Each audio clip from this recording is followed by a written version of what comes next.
Hi everyone, today I want to show you how to make an origami lily. I'm going to use the Peony Promise collections, and this is what we're going to be making. This one actually I've made from parchment, but it's slightly easier to start on paper, so I'm going to show you today how I did it on some paper. Okay, so you can either do it with 8x8 paper or 6x6 paper, the choice is yours. This, as you can see, it's got lovely vibrant colours in it, double-sided. Now double-sided does help, but it's entirely up to you what you use. Okay, so I think we'll use one of these. There's lovely flowers on. Now I want this to be the outside, so what I'm going to do is turn it over and put it face down.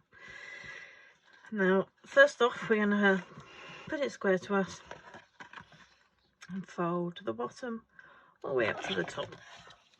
Then I've got something just to burnish it down. You can use your finger if you like, but I find it easier to do something. Open it up and do exactly the same. Go the other way. Now it's best to take your time and make sure it's matched up properly, because it will have a better finish at the end.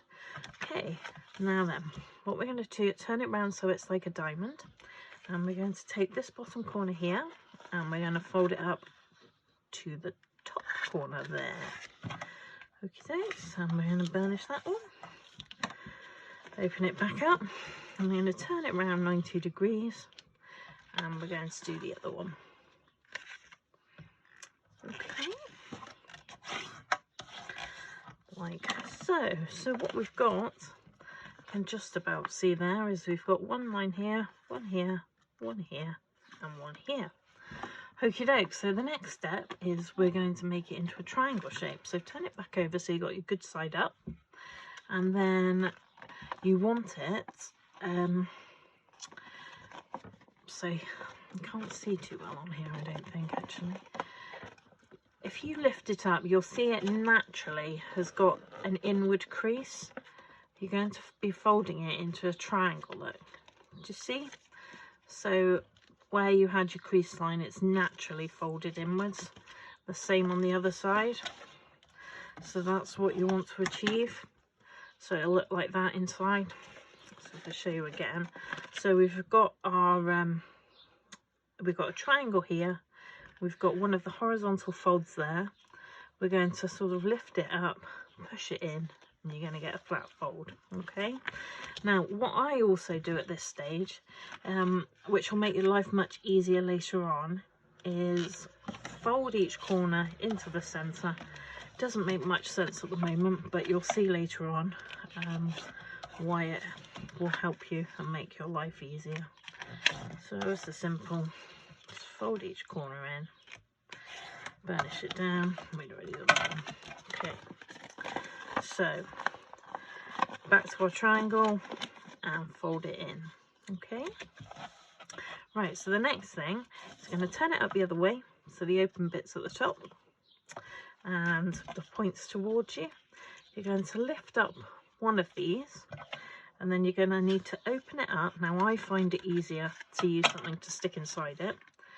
You want to make sure that your points form here and here, which is level with this line here, and you're going to burnish it down. Okay, turn it over.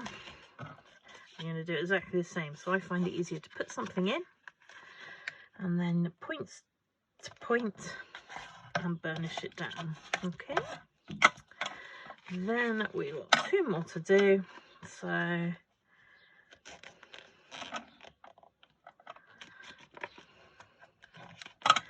point to point, burnish it down. You can always see which ones you've got left to do, because it'll be sticking out like this. So let's lift it up, open it up, point to point, and burnish it down. It's got a nice little kite shape there. Okay, days. Now the next thing we're going to do is you want the closed, so you've got an open end, which is this one, and you've got a closed end, which is this one. So now with the closed end towards you, you're going to take each of these and you're going to fold them into the middle point. So you'll see there's a score line there, and you're going to fold them in. So that's one, and the same on that side. Want to be as careful as you can with this. You don't really want it to overlap. We turn it over, we'll do exactly the same on the other. So we'll take it in, fold it to the center point, and this one, fold it into the center point. Okie dokes. Then we're going to turn it over so it's slightly, so we've got these two, and we'll do exactly the same. So basically you're repeating it on every single section that's the same, if you like. So you should be able to work it out. Turn it over, flip those, score that one, not score it, burnish it, sorry. And the last one. Okay, now what we're going to do is, where you've got these two bits here, we're going to open it out. We're going to lift the top bit here, and we're going to fold it down on itself. Now this is where this line that you put in right at the beginning is going to make your life easier, because it's going to act as a natural hinge. You see that? So gently, if you push it down, you can see how it's very, very easily all comes together. You don't need to force anything. So you open these up, you lift up this top bit here, and gently tease it downwards on the bent line, and you'll see it will naturally fall into the shape you want it. Okay, and just give it a bit of a burnish. And then we want to do the same on the remaining two. So I'm going to open these two flaps. I'll lift this little bit here, and we're going to push it backwards. So it might need just a bit of gentle persuasion. If you push it, you're going to rip your paper. So don't force anything. Just take your time and get it how you want it. And again, we're repeating it on each of the four. So the last one, we'll open it up.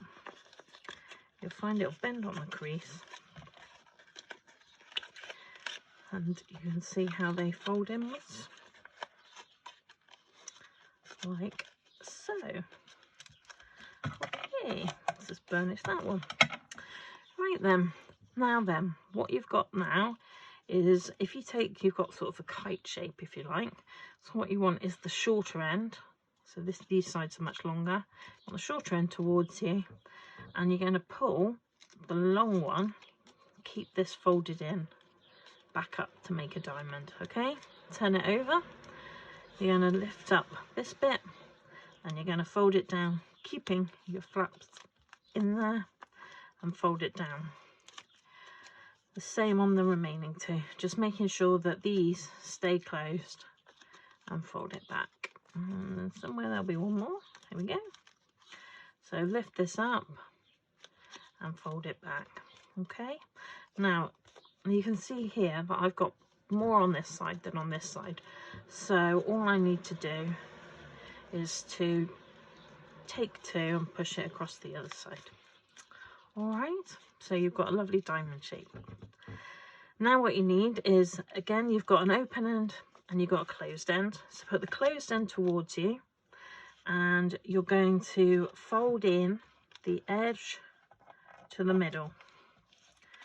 Okay, so we're just making it a bit thinner, and the same on the other side. Fold the edge in to the middle, and you're basically going to repeat this again on each side. So turn it over, fold the edge in to the middle, fold the edge in to the middle. Okay,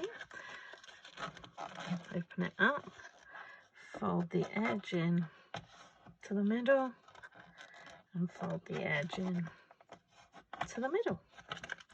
And we got one more. You can see where you've got one left to do, because it sticks out a lot further than the rest. So we just want to open that one up and fold that up to the middle, and that one up to the middle. Okay, Now if you hold the closed bit downwards and this up, you'll see the sort of shape we've got here. You've actually now created your lily. We've just got to gently tease these outwards. So what I do is I gradually pull them out and sort of wrap them a bit around my finger, just till I can get them out so as not to tear them. So you see there, pull it out. Now you can leave it like that if you want, or if you want a bit more of a curve, you can use a bone tool, or like this is the one from the Hunky Dory scoreboard, and you can just gently stretch the fabric, the fibres of the paper to form your petal shape. So there we go, and the last one.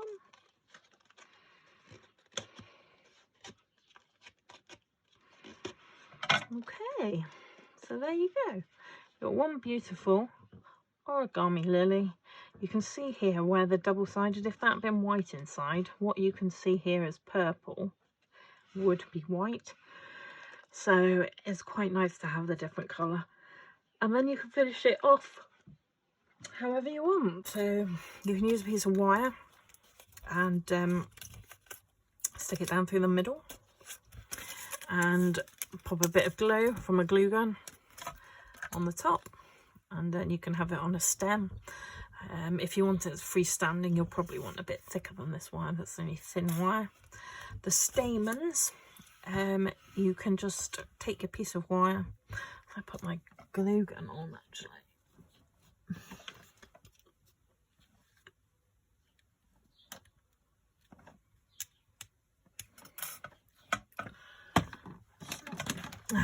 There we go.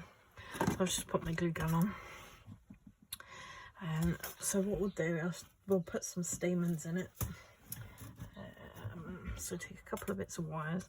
Now you don't need the wire this long, so you need some sort of scissors or wire cutters. If you've got any jewellery making pliers, they'd be perfect for cutting this. So I've got some here. I just, let me see. I want to cut it roughly in about thirds. It doesn't have to be precise. I just want to go roughly about thirds. So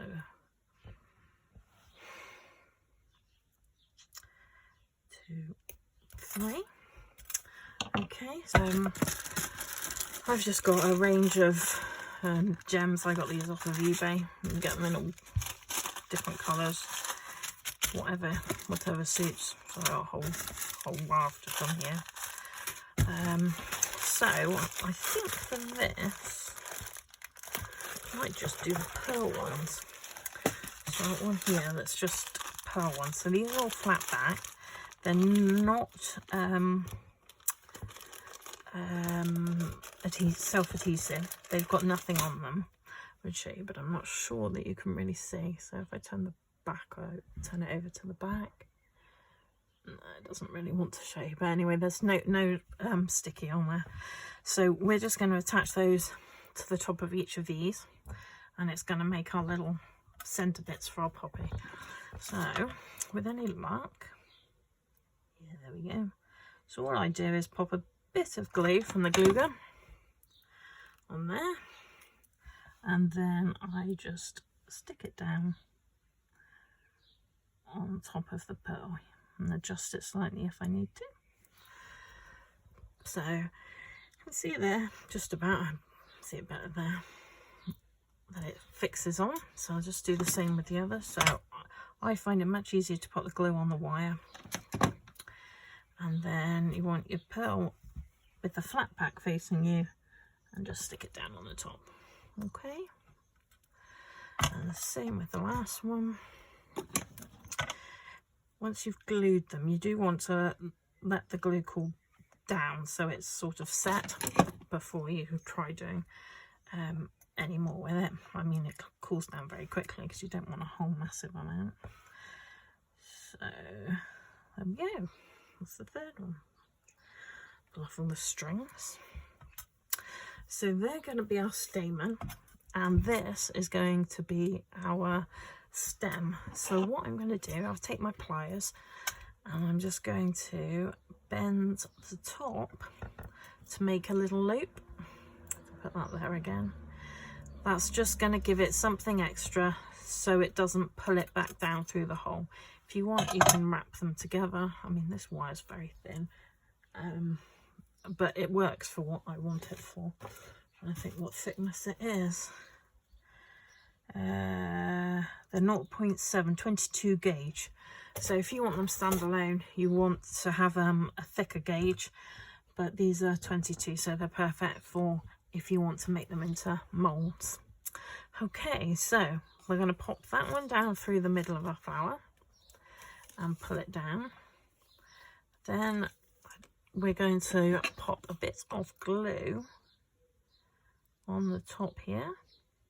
So what will happen is when we pull that down to the bottom, that bit of glue is going to fix down here and it will keep that in place. Okay, then we're going to take our 3 stamen, work out how we want them. I mean, you can have as many as you want, really. I've just done 3. I tend to like working in odds. Take one of the longer ones, just wrap it round to form one, and then we can just adjust them as we want to. Okay, and then we will do the same. We're going to pop some glue around the bottom of this, and we're going to stick that down in the middle of our flower. Now this you might want to hold so it stays central, or keep it upright. If you've got a bit of oasis or something, you can stick your wire in, it'll help. It's only till the glue cools, because once the glue cools, they'll stay where they are. But as you can see, you've got a lovely, put a bit of black there. There we go, that's a bit better, isn't it? You can see our lily that we've created. Yes, we've used glue, but the glue's only for the centre stamen. And then this can be used in any arrangements or bouquets that you want to. So my plan at the moment is to make a little arrangement with different flowers. So I'll show you each one as I do it, and then by the end of it, you'll know as much as I do in making the bouquet. So well, one thing I didn't say was this paper is 160 GSM. That's probably about as much as you want to go with the paper. If you go much thicker, you're going to find it harder to fold it. Yes, it might keep its shape, but it won't look quite so natural. So I recommend 160 or lower. There's so many different companies out there that do it. Like I said, I got this one from the Hunky Dory spring sale, and it's great for what I need it for. Okay, so there we go. That's how to make an origami lily, perfect for any flower arrangement. Okay, that's all for today. Thanks very much. Bye.